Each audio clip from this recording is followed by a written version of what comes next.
دوستو، فرعون کسی شخص کا نام نہیں بلکہ شاہان مصر کا لقب تھا۔ فرعون کا ذکر قرآن میں بنی اسرائیل کے قصے میں آتا ہے۔ فرعون کا تکبر تاریخ اور ادب میں مشہور ہے۔ حضرت موسیٰ علیہ السلام نے فرعون کو اپنی رسالت کی نشانیاں دکھائیں، مگر فرعون نے ماننے سے انکار کر دیا۔ خواتین و حضرات، وہ غرق ہو کر مرا، اور فرعون کا تکبر اس قدر زیادہ تھا کہ وہ نعوذ باللہ خود کو خدا کے برابر تسلیم کرتا تھا، اور یہی وجہ بنی کہ فرعون رہتی دنیا تک نشان عبرت بنا دیا گیا۔ فرعون کی لاش آج بھی اس پوری کائنات کے انسانوں کے لیے نشان عبرت ہے۔ وہ لوگ جو دولت کے نشے میں چور ہو کر یا پھر اقتدار کے رسیا ہو کر بڑے بڑے جملے بول جاتے ہیں، انہیں فرعون کی لاش ضرور دیکھنی چاہیے۔ فرعون کا رہن سہن کیسا تھا، فرعون کے محل میں کیا آسائشیں موجود تھیں، اور فرعون کے پاس لوگوں کی، عملے کی، ملازموں کی کتنی نفری موجود تھی۔ خواتین و حضرات، یہ وہ تمام باتیں ہیں جو آج کی ویڈیو میں ہم آپ کو بتانے والے ہیں،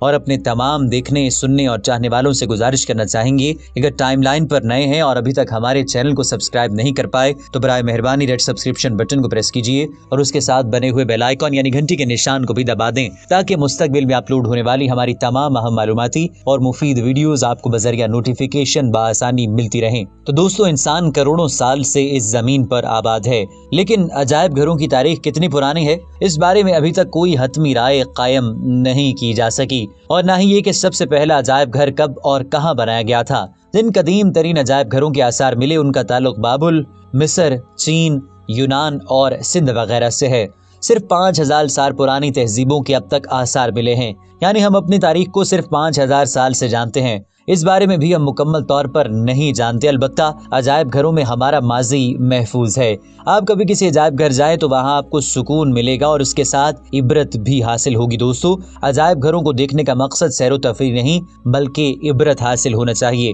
اور آج فرعون کے بارے میں جو ہم آپ کو بتانے والے ہیں وہ بھی آپ کو عبرت کے طور پر سننا چاہیے، اور آپ کو یہ بات معلوم ہونی چاہیے کہ یہ جو دنیاوی زندگی ہے یہ بڑی عارضی ہے، یہ مختصر ہے۔ اس کا یہ مطلب نہیں کہ آپ نے زندگی میں مسکرانا نہیں، بلکہ اس عبرت کا مطلب یہ ہے کہ آپ نے کسی کے ساتھ برا نہیں کرنا، دھوکہ نہیں کرنا، والدین کی نافرمانی نہیں کرنی، بہن بھائیوں کے ساتھ برا سلوک نہیں کرنا، رشتہ داروں کی جائیدادیں ہڑپ نہیں کرنی، اور لوگوں کے مال پر قبضہ نہیں کرنا، کیونکہ یہ سب کچھ ہمیشہ رہنے والا نہیں بلکہ بہت ہی عارضی ہے۔ تو دوستو، یہاں پر ہم آپ کو بتانا چاہتے ہیں کہ یہ جو دنیا جس میں ہم سانس لے رہے ہیں یہ نئی نہیں بلکہ بہت پرانی ہے۔ اللہ تعالیٰ قرآن مجید میں فرماتا ہے، اور اللہ تعالیٰ نے ایک پیشین گوئی فرمائی ہے کہ ہم فرعون کی لاش کو محفوظ رکھیں گے تاکہ بعد میں آنے والے لوگوں کے لیے وہ باعث سے عبرت ہو۔ دوستو، فرعون کا ممی شدہ جسم 1898 میں دریائے نیل کے قریب تبیسیہ کے مقام پر شاہوں کی وادی سے دریافت ہوا،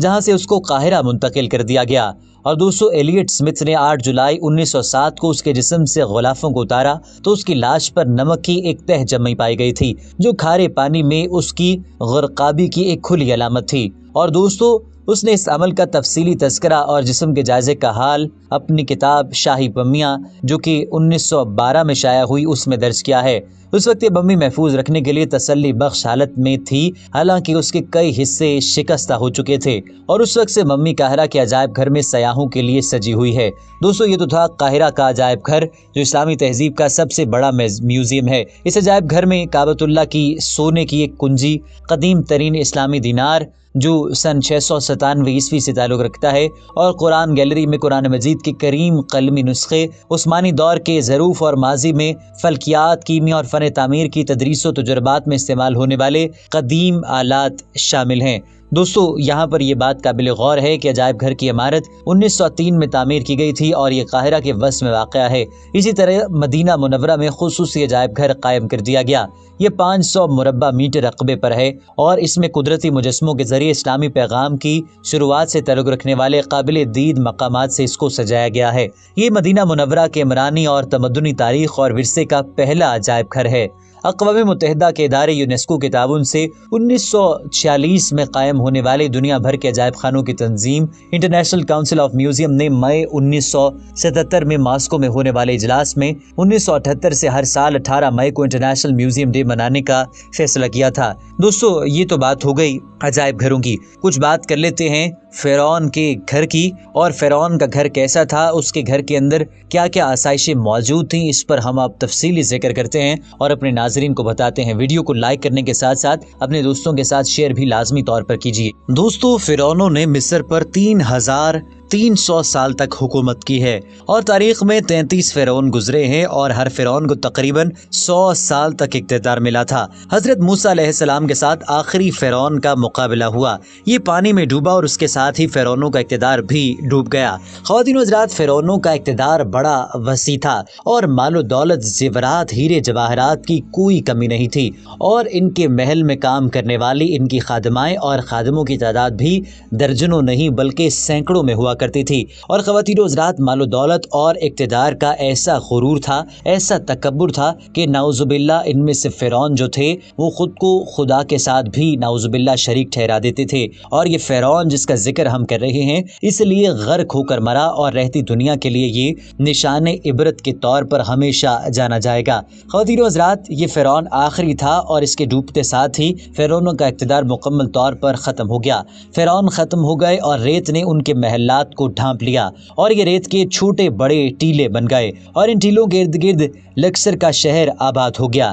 ان ٹیلوں میں سے کسی ایک ٹیلے پر ایک چھوٹی سی مسجد بنا دی گئی۔ خواتین و حضرات، ٹیلے بننے سے پہلے یہاں پر بڑے بڑے محلات موجود تھے اور ان کے اندر جو سسٹم تھا، جو ان کے اندر رہنے سہنے کے لیے آسائشیں موجود تھیں، وہ آج کے دور میں بھی کم ہی ملتی ہیں۔ فرعون جس چیز کا حکم کیا کرتا تھا اس کے خادم اس کے سامنے لے کر حاضر ہو جایا کرتے تھے اور ہر وہ چیز اس کے سامنے پیش کی جاتی تھی جس کی وہ مانگ کرتا تھا۔ بڑے بڑے بکسے ہوا کرتے تھے، بڑی بڑی تجوریاں ہوا کرتی تھیں جن میں سونا، ہیرے، چاندی اور جواہرات موجود ہوتے تھے اور دنیا کے قیمتی پتھر، قیمتی دھاتیں ان فرعونوں کے پاس موجود ہوتی تھی اور خواتین و حضرات، خادموں اور ملازموں کی کوئی کمی نہیں تھی۔ سن 1900 کے شروع میں کھدائی شروع ہوئی اور فرعون کا محل ریت سے برآمد ہوا تو پتہ چلا کہ یہ مسجد فرعون کے خصوصی دربار کے اوپر بن گئی تھی۔ یہ مسجد آج تک قائم ہے اور اوپر مسجد اور نیچے فرعون کا دربار ہے۔ خواتین و حضرات، اب آپ ذرا تصور کیجئے کہ کتنا بڑا پیغام ہے، پوری دنیا کے لیے سمجھنے کی کتنی اہم بات ہے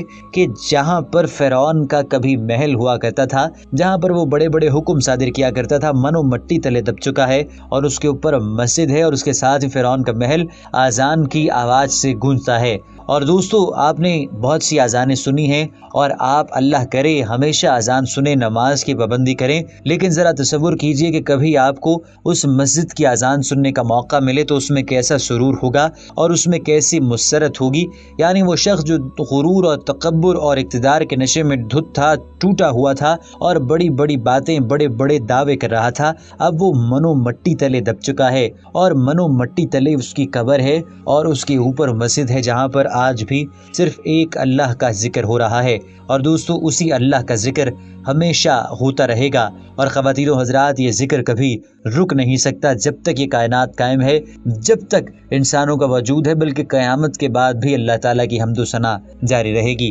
دوستو، مصر میں ماہرین آثار قدیمہ کو فرعون کے دور کے ایسے درجنوں تابوت ملے ہیں جو آج بھی بہت اچھی حالت میں ہیں اور جنوبی مصر میں 3000 سال سے بھی زیادہ پرانی حنوط شدہ لاشوں والے یہ 30 تابوت القصر میں کھدائی کے دوران ملے ہیں۔ ماہرین ان قدیمی نوادرات کے دریافت کو جدید آرکیالوجی کے لیے انتہائی سنسنی خیز واقعات میں سے ایک قرار دے رہے ہیں اور یہ سب تابوت لکڑی کے بنے ہوئے ہیں اور ان پر مختلف روغنوں سے رنگا رنگ نقش و نگار بھی بنے ہوئے ہیں۔ اور دوستو، ماہرین آثار قدیمہ کے مطابق ان میں سے پہلا تابوت زمین سے صرف 1 میٹر کی گہرائی میں دریافت ہوا اور اس کے بعد جب مزید کھدائی کی گئی تو قریب ہی ایک قطار کی صورت میں وہیں پر مزید 29 دیگر تابوت بھی رکھے ہوئے ہیں۔ قاہرہ سے ملنے والی نیوز ایجنسی AFP کی رپورٹوں کے مطابق لکڑی کی یہ تابوت جنوبی مصر میں آثار قدیمہ کے خزانوں کا عظیم مدفن سمجھے جانے والے علاقے القصر میں ایک قبرستان سے ملے ہیں۔ اور دوستو، ان کا ملنا اور ان کا لوگوں کے لیے عبرت کا نشان بننا ہمارے لیے سوچنے اور سمجھنے کی ایک واضح نشانی ہے۔ تو اس ویڈیو کو نہ صرف دیکھیں بلکہ اس میں چھپے ہوئے پیغام کو سمجھیں، اس کو پسند کریں، اپنے دوستوں کے ساتھ ضرور شیئر کریں تاکہ یہ معلومات ان تک پہنچے۔ اور میں اپنے تمام ناظرین سے گزارش کرنا چاہوں گا، اگر ٹائم لائن کو ابھی تک سبسکرائب نہیں کیا ہے تو دیر مت کیجیے اور ریڈ سبسکرپشن بٹن کو پریس کریں تاکہ آپ ٹائم لائن کے پکے اور مستند سبسکرائبر بن جائیں۔